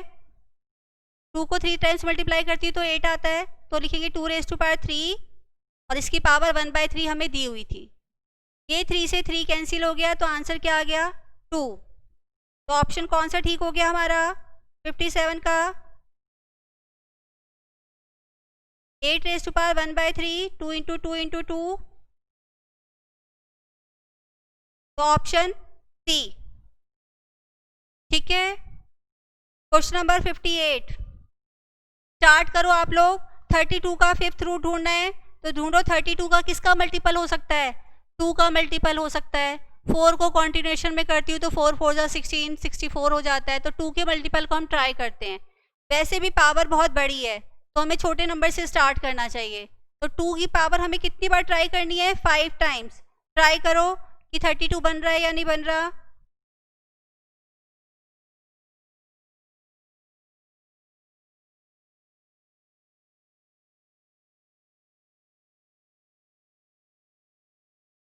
Fifty eight question. टू को मैंने ट्राई किया था 5 टाइम, तो 32 बन रहा है, तो इसकी पावर मैंने 1/5। पावर सेम लेवल पे लिखी होती है तो क्या होती है? मल्टीप्लाई हो जाती है, कट हो गया, तो 2 इंटू 2 आंसर क्या आ गया? 4। एंड 4 हमारा कौन सा ऑप्शन जाता है? Option C. 60th question 59। 59 बिल्कुल सेम क्वेश्चन है, सिर्फ टर्म डिवाइड में लिखी हुई है और कोई भी प्रॉब्लम नहीं है। 59 मैं छोड़ के चलती हूँ। 60 क्वेश्चन। 60 क्वेश्चन में अभी जो हमने आइडेंटिटी की थी कि दो टर्म्स दी हुई हैं, उनकी पावर सेम है, तो इसको मैं कैसे करूंगी? ऊपर लिखा मैंने 2 रेज टू पावर 3, नीचे लिखा 3 रेज टू पावर 3, और बाहर लिख दिया पावर 1/3। 2 को 3 टाइम्स करते हैं तो 8 आता है, 3 को 3 टाइम्स करते हैं तो 27 आता है। पावर सेम है तो पावर को मैं बाहर डाल देती हूँ, और 1/3 तो बाहर लिखा ही था, तो आंसर क्या आ गया? 2/3, ऑप्शन ए। ठीक है, क्लियर। नोट कर लो पहले 56 से 60 तक, फिर आगे चलते हैं।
ठीक है, नोट हो गया। 61 क्वेश्चन स्टार्ट करो।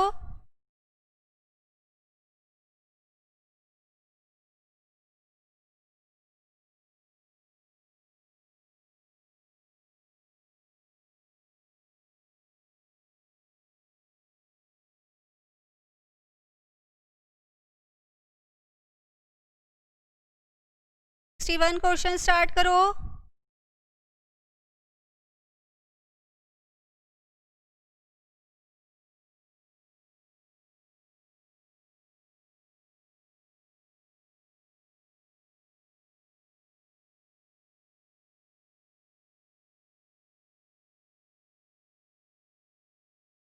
बच्चों को क्वेश्चंस क्लियरली विजिबल नहीं हो रहे हैं, उनके लिए आज मैं यही बोलना चाहती हूँ कि आज जो प्रिंटिंग शीट है मेरे हाथ में, उसकी इंक थोड़ी सी लाइट है, फिर भी मैं ज़्यादा उसको जूम करके आपको दिखाने की कोशिश करती हूँ।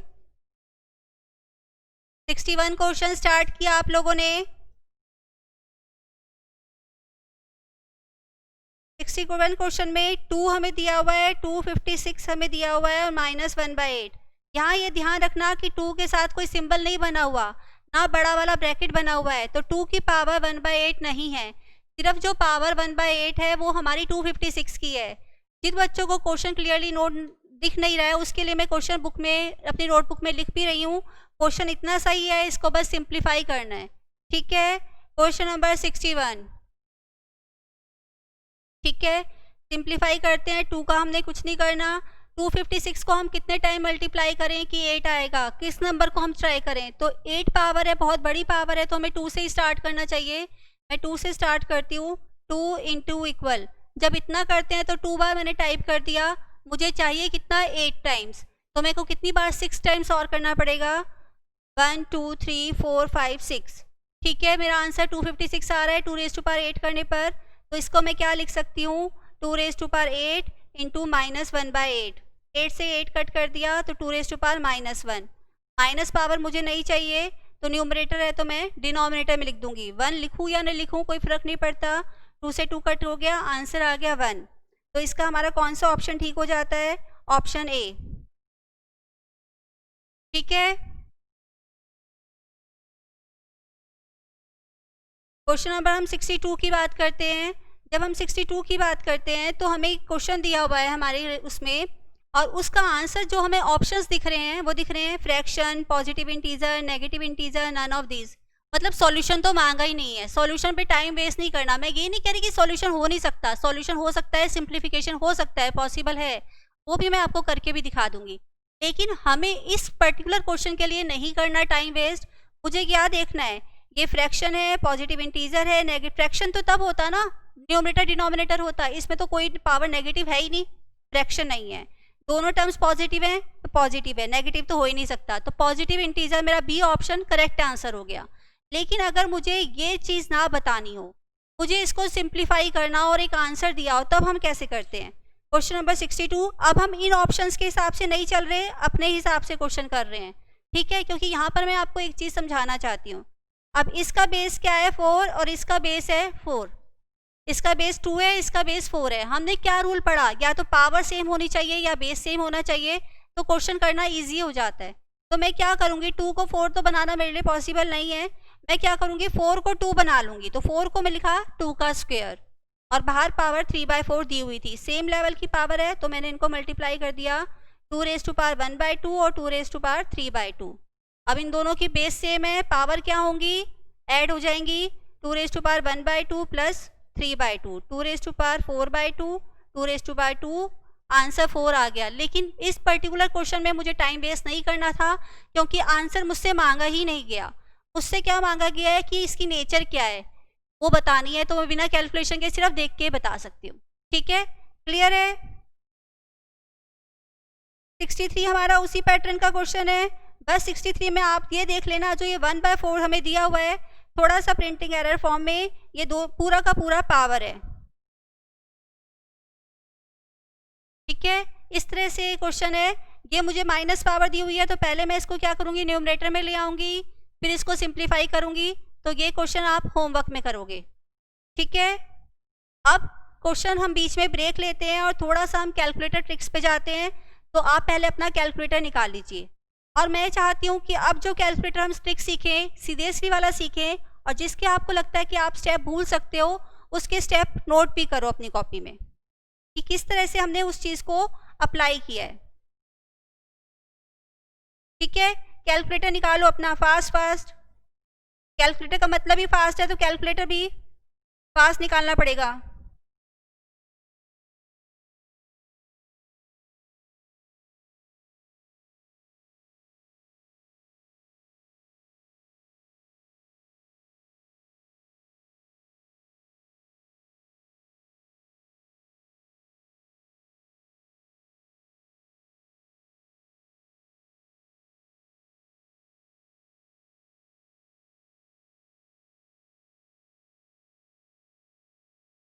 चलो, अब तो इंटरेस्टिंग काम आ गया है। अगर मैथ्स लग रहा था कुछ बच्चों की मैथ्स ज़्यादा हो रहा है, जबकि मैं मान के चल रही हूँ कि आज का मैथ्स तो बहुत अच्छा इजी मैथ्स चल रहा है, एक ही कंसेप्ट को अलग अलग तरीके से अप्लाई करना है, फिर भी मैं ये बोलूँगी कि हमें सब बच्चों को साथ में लेके चलना है। तो बहुत ज़्यादा वो भी नहीं कर देना है कि हमें अगर इजी लग रहा है तो सबको लगे।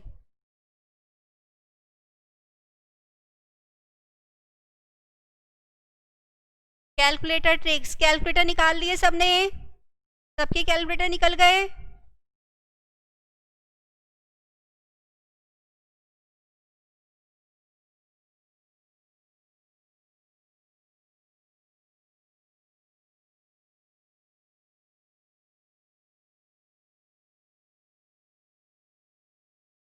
ठीक है जी। फर्स्ट, पहले मैं स्टेप्स लिखवा रही हूँ, फिर उसके बेस पे हम 2-3 क्वेश्चन करेंगे। जैसे अगर मुझे निकालना हो x raise to power a, x मेरा बेस है और a मेरी पावर है, और ये मुझे कैलकुलेटर से सॉल्व करना है। तो सबसे पहले हम क्या करते हैं, अपने बेस को टाइप करते हैं। ठीक है, x को आपने टाइप कर लिया, फिर प्रेस करोगे आप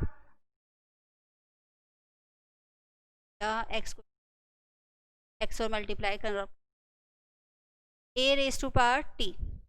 अब आपने बेस a टाइप किया, फिर आपने मल्टीप्लाई बटन प्रेस करना है।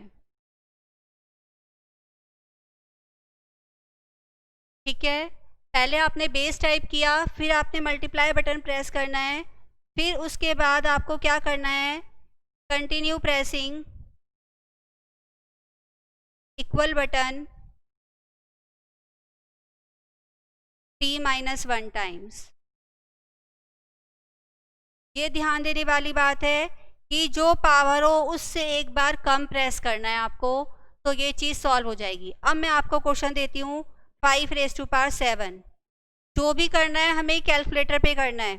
ठीक है, कैलकुलेटर निकालो और ये वाले स्टेप्स जो मैंने लिखाए हैं इसके हिसाब से करना शुरू करो। मैं भी करूँगी, पहले आप शुरू करो फिर मैं करूँगी। फास्ट फास्ट कैलकुलेटर निकालो और स्टार्ट करो।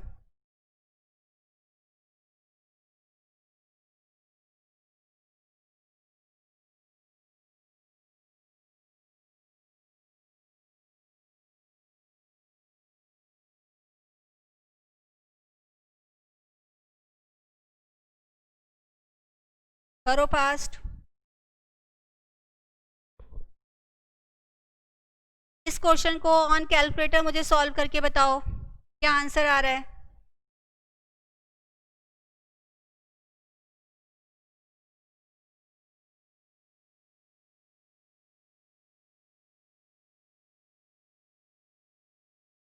Five into equal. ठीक है, अब मुझे कितना चाहिए था, 7। मेरा इक्वल अभी एक बार दब चुका है, मुझे कितनी बार दबाना था, 6 टाइम। एक बार मैं कर चुकी हूँ, 2 3 4 5 6। ठीक है, मेरा आंसर आ गया 78125। अब एक स्टूडेंट मुझे बोलता है मैम डिस्ट्रैक्शन हो रहा था, मेरे फ्रेंड ने कुछ कह दिया था या मेरी मम्मी ने आवाज़ लगा दी थी, मैं तो भूल ही गया कि मैंने कितनी बार टाइप किया।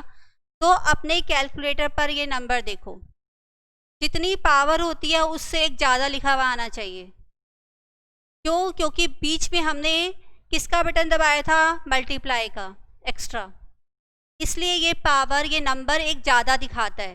मुझे 7 पावर चाहिए तो ये 8 दिखाएगा, इसका मतलब मुझे रुक जाना चाहिए। अगर मैं नंबर भूल भी गई हूँ तो यहाँ से चेक कर सकती हूँ कि मैंने सही टाइम प्रेस किया या नहीं, क्योंकि पावर तो 15 भी हो सकती है, 25 भी हो सकती है, मैं भूल सकती हूँ। ठीक है, अब मैं आपको एक क्वेश्चन देती हूँ, 5 रेज़ टू पावर 30। चलो सॉल्व करो। 5 रेज़ टू पावर 30 सॉल्व करके बताओ आंसर। फास्ट फास्ट बताओ, सॉल्व करो कैलकुलेटर पे। 5 रेज़ टू पावर 30।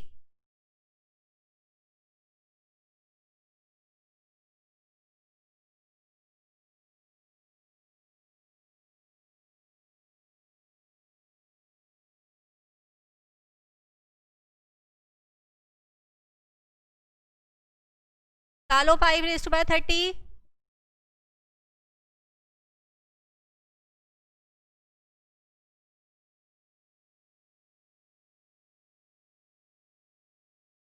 नहीं सॉल्व हो रहा क्योंकि एरर आ गया कैलकुलेटर में। हमारा कैलकुलेटर कितने का है? 12 डिजिट का है, और जब 5 रेज़ टू पावर 30 करती हूँ तो बहुत ज़्यादा हो जाता है। इसका मतलब मेरे क्वेश्चन में क्या आ जाएगा, इसमें कुछ ना कुछ डिवाइड में आ जाएगा, सिंप्लीफाई करने के लिए आ जाएगा, क्योंकि साइंटिफिक कैलकुलेटर अलाउड नहीं है। हमारे पास यही कैलकुलेटर है और एक पर्टिकुलर डिजिट से ज़्यादा आंसर नहीं दे सकता। जब मैं 7 डिजिट पे गई, 7 पावर पे गई थी, तभी 5 डिजिट आ गए थे, तो 30 पावर में तो कितने डिजिट आने वाले हैं। ठीक है, अब हम कोई और क्वेश्चन लेते हैं। इजी क्वेश्चन लेते हैं जिसकी पावर पॉसिबल हो। आप लो 2 रेज़ टू पावर 25, ये सॉल्व करके ट्राई करो।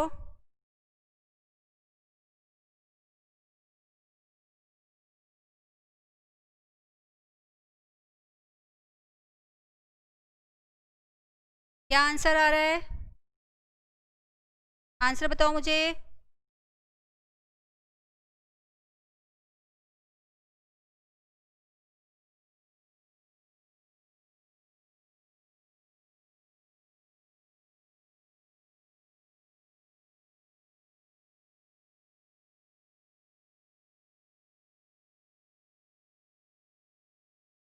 तो 12 डिजिट से कम होगा तो कैलकुलेटर हमें सॉल्व करके आंसर दे देगा, वरना एरर दिखा देगा। ठीक है, अब इसमें भी मुझे लगा कि टाइम लग रहा है, मैं टाइम को और बचाना चाहती हूँ, तो और क्या कर सकती हूँ?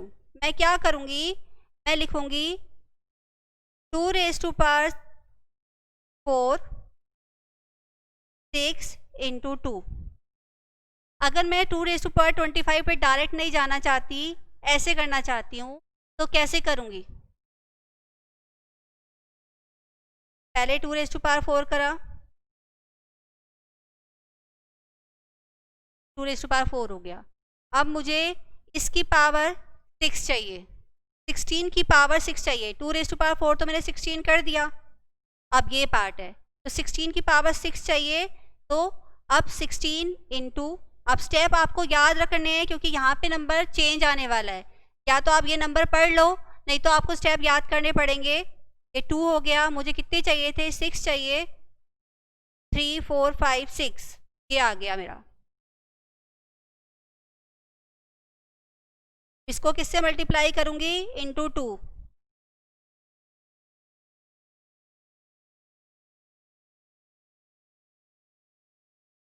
ठीक है, ये मेरा आंसर आ गया। तो हम बहुत सारे तरीके से धीरे धीरे हम कैलकुलेटर उठाएंगे तो वो चीज़ समझ में आती चली जाएगी। ठीक है, जिन बच्चों के पास कैलकुलेटर नहीं है वो भी परेशान मत हो, इसीलिए मैंने आपको स्टेप्स लिखवाए हैं जिससे आप बाद में भी उसको ट्राई कर पाओ। अगर अभी कैलकुलेटर आप कैरी नहीं कर रहे हो तो कोई बात नहीं, लेकिन नेक्स्ट क्लास में कोशिश करना आप साथ में कैलकुलेटर लेके बैठो, क्योंकि ट्रिक्स हम मोबाइल पे नहीं अप्लाई कर सकते, ट्रिक्स के लिए हमें कैलकुलेटर ही चाहिए। तो नेक्स्ट क्लास में आप कोशिश करना कि कैलकुलेटर पहले अपने साथ में लेके बैठो, साथ साथ प्रैक्टिस करोगे तो ज़्यादा बेटर क्लियर हो जाएगा। ठीक है, अब क्वेश्चन आता है कि मैम अगर पावर प्लस की जगह माइनस हो जाए तब क्या करेंगे?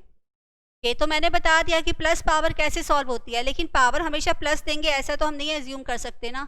और वो तो मुश्किल क्वेश्चन देना है या हमें कंफ्यूज करना है या हमारा टाइम वेस्ट करवाना है कैलकुलेशन में, तो माइनस पावर देंगे, प्लस क्यों देंगे? तब हम क्या करेंगे? सबसे पहले अगेन वही स्टेप शुरू हो जाएगा, टाइप ए, बेस को टाइप करो। अब मुझे मल्टीप्लाई नहीं करना, माइनस का मतलब क्या है कि अगर प्लस पावर कंसिडर होती है तो डिवाइड में लिखना पड़ेगा। तो मैं अब क्या टाइप करूँगी? Type divide button. Divide button को हम टाइप कर देंगे और उसके बाद प्रेसिंग कंटिन्यूअसली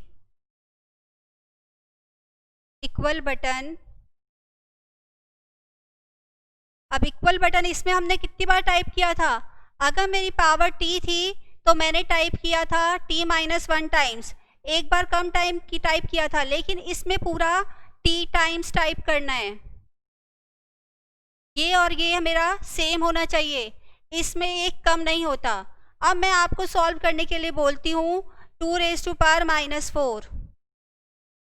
ठीक है, अगर मैं बिना कैलकुलेटर पे जाए अपना आंसर चेक करना चाहती हूँ तो पहले मैं क्या लिखूंगी? 1/2⁴, 1/16।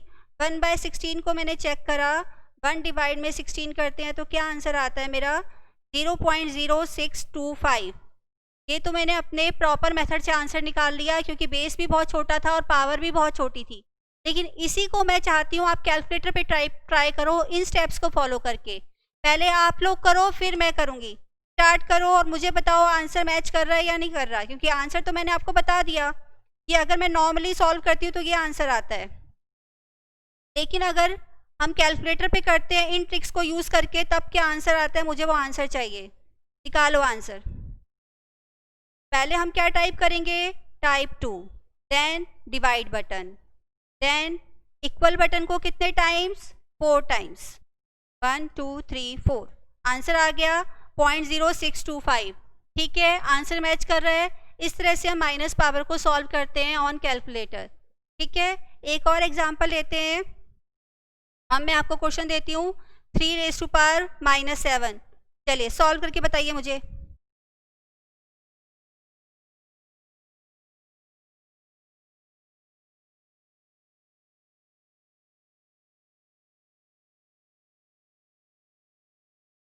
बताइए क्या आंसर आ रहा है?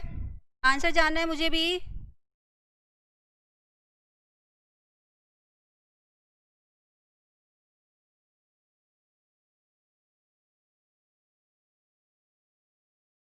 ये जो पॉइंट है ये प्लस वाला नहीं है, डिवाइड वाला है।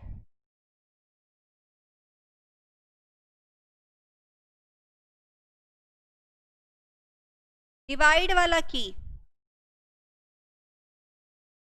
डिवाइड वाला की, ये मैंने डिवाइड का सिंबल बनाया है। ठीक है, क्लियर हो गया? ये डिवाइड का सिंबल बनाया है।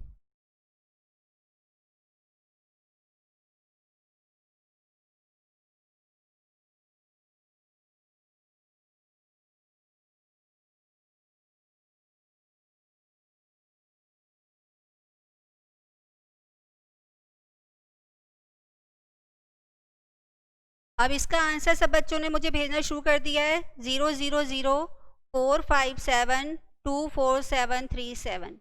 अब ये मैंने कैलकुलेटर पे सॉल्व करना सिखाया आपको, इसका बहुत सारा मेन रीज़न है, क्योंकि इसमें क्या है, हमें ये पूरा आंसर कभी भी हाथ से तो निकाल नहीं सकते, कैलकुलेटर तो वैसे भी उठाना पड़ेगा, और शॉर्टकट से निकाल लेते हैं तो हमारे लिए टाइम सेव हो जाएगा। और कई बार ये हमें बहुत ज़्यादा मिलते जुलते आंसर देते हैं, यहाँ पे 6 कर देंगे, यहाँ पे 8 कर देंगे, तो प्रॉपर आंसर हम तभी निकाल पाएंगे जब उसको तरीके से कैलकुलेटर पे सॉल्व करें। हो सकता है मैं फ्री हैंड भी, मेरा मैथ्स अच्छा है, मैं निकाल लूँ कि 1/37 करूँगी और कर लूँगी, लेकिन मुझे इतना बड़ा अगर answer perfectly with correct digit, तो उसके लिए बेटर है मैं कैलकुलेटर पे ही जाऊँ। और वैसे भी इस मेथड से अगर मैं सोचती हूँ चाहे मैं कितना भी 30 मार्क का हूँ कि 1 मिनट में सॉल्व कर लूँगी एग्जैक्टली इस परफेक्ट आंसर के साथ, तो शायद मैं गलत सोच रही हूँ। ठीक है, मेरे अकॉर्डिंग, क्योंकि मुझे 1 मिनट में से अगर मैं इस क्वेश्चन में आधा मिनट करके दूसरे किसी क्वेश्चन के लिए आधा मिनट अपना बचा लूँगी तो वो ज़्यादा इंपॉर्टेंट है मेरे लिए।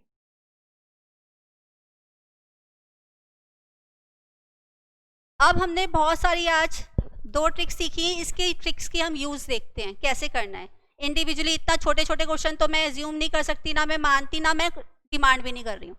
अब मैं एक क्वेश्चन लेती हूँ, जैसे सपोज मुझे क्वेश्चन आया हुआ है 2⁻³ इंटू 3⁻⁴। शॉर्टकट पे जाने से पहले मैं चाहती हूँ हम इसको कैलकुलेटर पे नॉर्मली सॉल्व करें। 2⁻³ क्या होता है? 8, और 3⁻⁴ क्या होता है? 81। इसको मल्टीप्लाई किया तो आंसर क्या आया 648। ये तो मेरा नॉर्मल मैथ्स था, लेकिन मैं अपना नॉर्मल मैथ्स नहीं लगाना चाहती। हमें अगर कोई फैसिलिटी दी गई है, कुछ ऑप्शन दी गई है, तो सोच समझ के दी गई है। तो हम अगर कैलकुलेटर पे जाते हैं इसको सॉल्व करने के लिए बिना पेन को उठाए, तो कैसे करना है? अब पेन को तो बिल्कुल नीचे रख दो, पेन को टच नहीं करना। इस पार्ट को कैसे सॉल्व करना है वो देखो। इसके स्टेप्स भी मैं लिखवाऊंगी, दोबारा भी करूंगी, तो कोशिश करना अभी लिखने पे जोर मत देना, पहले स्टेप सीखना कि स्टेप मैंने किया क्या। 2 को मुझे 3 टाइम्स मल्टीप्लाई करना है, 2 into equal equal 3 times multiply हो गया। अब मुझे एक और पार्ट भी करना है, तो इसको मैंने क्या किया, मेमोरी में डाल दिया। ठीक है, बंद कर दिया कैलकुलेटर, वो मैंने मेमोरी में डाल रखा है अपना 8।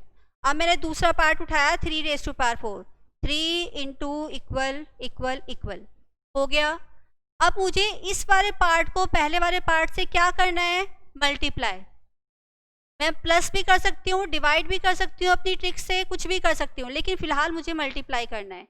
तो मैं क्या करूँगी, मल्टीप्लाई का बट की प्रेस करूँगी, MRC दबाऊँगी, MRC को 2 बार दबाऊँगी कि मुझे मेमोरी यहाँ से हटानी है, और इक्वल प्रेस कर दूँगी।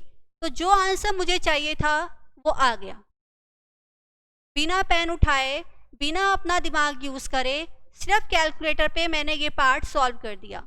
ये 2 है, मुझे 4 वैल्यूज़ की मल्टीप्लिकेशन भी आ सकती है, तो वो भी मैं कैलकुलेटर पे आराम से कर लूँगी, मुझे पेन की ज़रूरत नहीं है। ठीक है, अब इसके पहले स्टेप्स लिखते हैं, फिर आप लोग करोगे, मैं दूसरा क्वेश्चन दूंगी, फिर हम चेक करते हैं, नहीं तो दोबारा मैं इसको करवाऊंगी। आप मुझे बताओ, मुझे कहोगे मैं 4 बार 5 बार करवाऊंगी, क्योंकि ये कंसेप्ट हमारे through out the maths paper काम आने वाला है। ठीक है, चलो पहले आप स्टेप्स लिख लो। इस क्वेश्चन के अकॉर्डिंग मैं स्टेप्स लिखवा रही हूँ आपको, जिससे स्टेप्स क्लियर हो जाएं।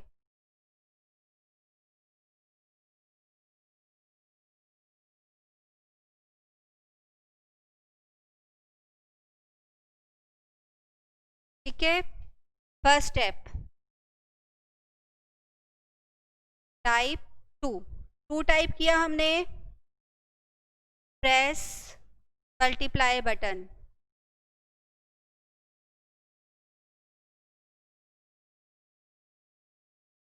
देन प्रेस इक्वल बटन, कितना, t-1 होता है 2 टाइम्स। 2 टाइम्स क्यों किया, t-1 मतलब 3-1। ठीक है,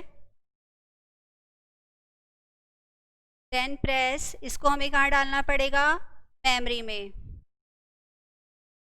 मेमोरी में हमने इसको डाल दिया। ठीक है, अब ये मैंने एक पार्ट सॉल्व कर लिया। अब सेकंड स्टेप, सेकंड स्टेप में type 3, press multiply button, then press equal button, 3 times, power 4 है, 4-1 करूँगी तो 3 टाइम्स। ठीक है, ये मैंने कर लिया। के बाद हमें क्या करना है, हमें देखना है टर्म्स को आपस में हमें क्या करना था, मल्टीप्लाई करना था। तो press multiply button, then MRC button 2 times,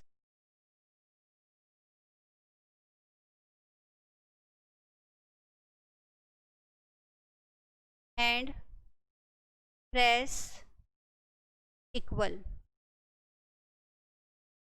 are answer. ठीक है, पहले आप ये सारे स्टेप्स, क्वेश्चन जरूर नोट करना, क्योंकि इस क्वेश्चन के अकॉर्डिंग मैंने स्टेप्स लिखवाए हैं। तो यहाँ से आप यहाँ तक पहले पूरा नोट करो, फिर इसके ऊपर बेस्ड हम एक और क्वेश्चन करेंगे जिसमें हम कैलकुलेटर ट्रिक्स को यूज़ करेंगे।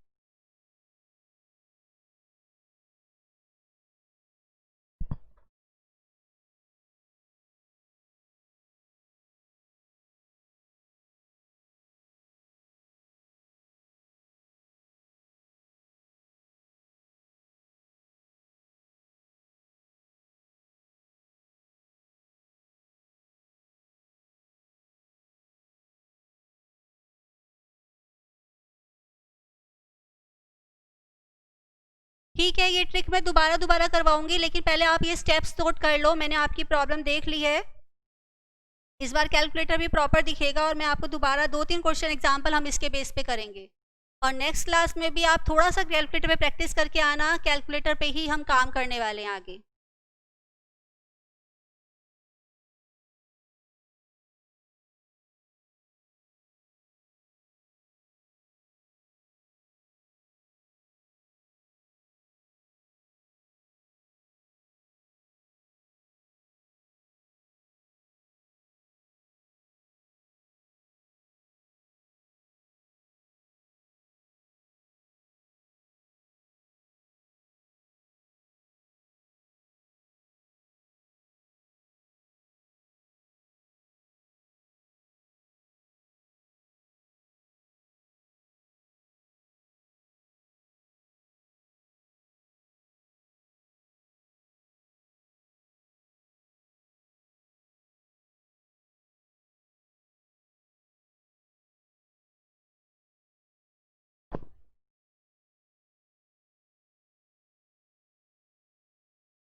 ठीक है, स्टेप्स नोट कर लिए, आगे चलते हैं हम।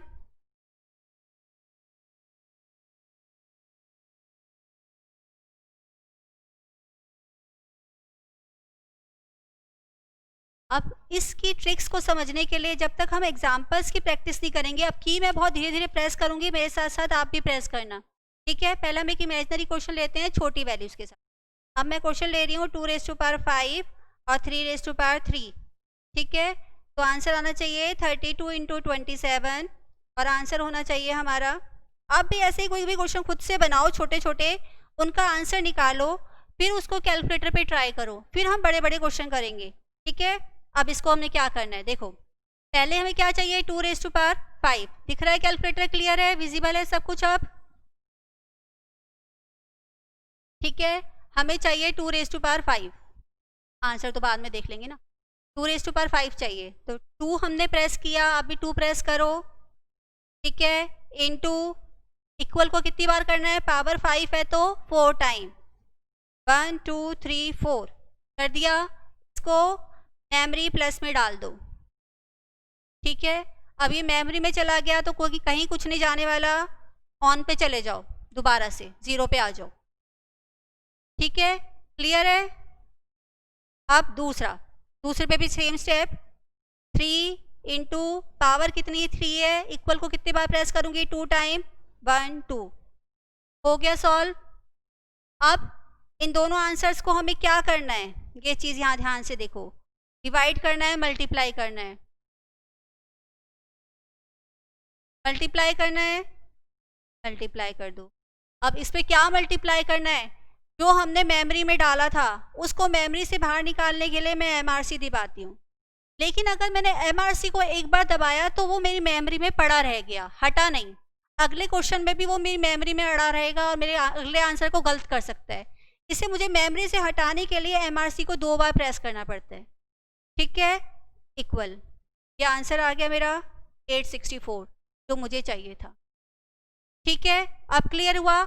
एक बार और करो, मैं वेट कर रही हूँ, इसी स्टेप्स को एक बार दोबारा करके मुझे बताओ क्लियर हुआ या नहीं।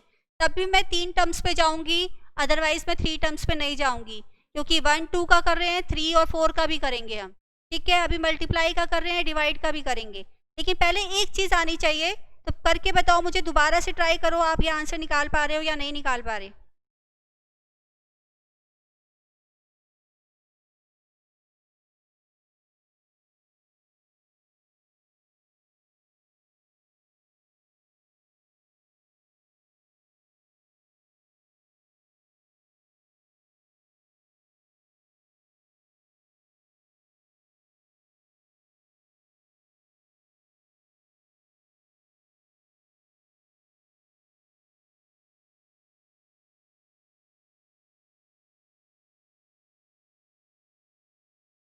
चलिए, कुछ स्टूडेंट्स का अभी आ गया है, लेकिन अभी कुछ स्टूडेंट्स को प्रॉब्लम आ रही है, तो कोई बात नहीं, अभी हम एक और एग्जांपल ले लेते हैं।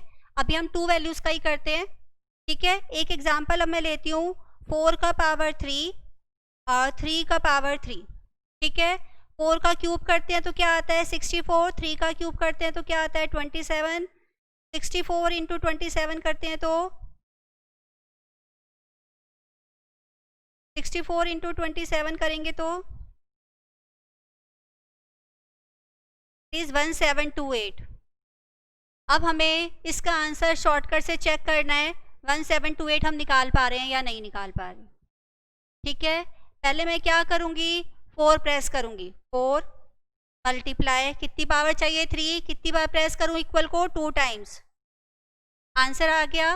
लेकिन इसमें मुझे अभी एक और वैल्यू मल्टीप्लाई करनी है, इसको मुझे स्टोर में रखना है, तो मैंने इसे मेमोरी में डाल दिया, अपनी मेमोरी में, माइंड में स्टोर कर लिया, मेमोरी में डाल दिया, ठीक है। अब ये मेमोरी में पड़ा हुआ है, ठीक। अगला पार्ट सॉल्व करते हैं। 3 प्रेस किया, इनटू पावर कितनी चाहिए 3, इक्वल को कितनी बार दबाएंगे 2 टाइम्स, आंसर कितना आ गया 27।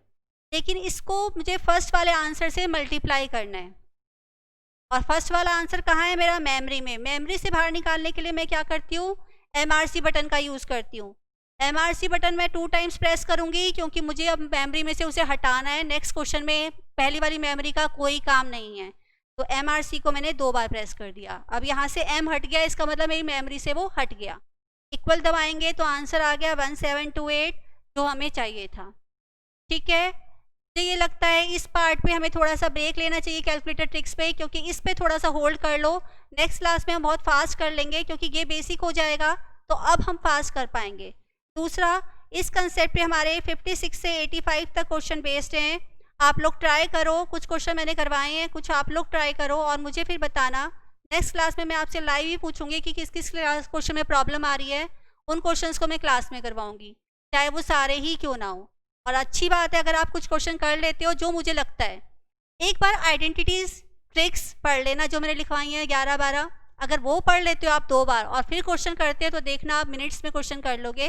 और ट्रिक्स के ऊपर टेंशन मत लेना, ये ट्रिक्स हम नेक्स्ट क्लास में दोबारा करेंगे, और इसके अलावा और ट्रिक्स भी करेंगे। तो कैलकुलेटर कोशिश करना लेकर बैठो, क्योंकि हमें कैलकुलेटर चाहिए। एक कैलकुलेटर जब मेरा पर्सनल कैलकुलेटर हो जाता है, तो उस पर मेरा हाथ भी सेट हो जाता है, फिर मैं अगर कैमरे की तरफ देख रही हूँ तब भी मैं उस चीज़ को प्रेस कर पाऊंगी, तो वो भी स्पीड एक बढ़ती है, मेरी बन जाती है, ठीक है। Okay, that's all for today, bye bye. Okay.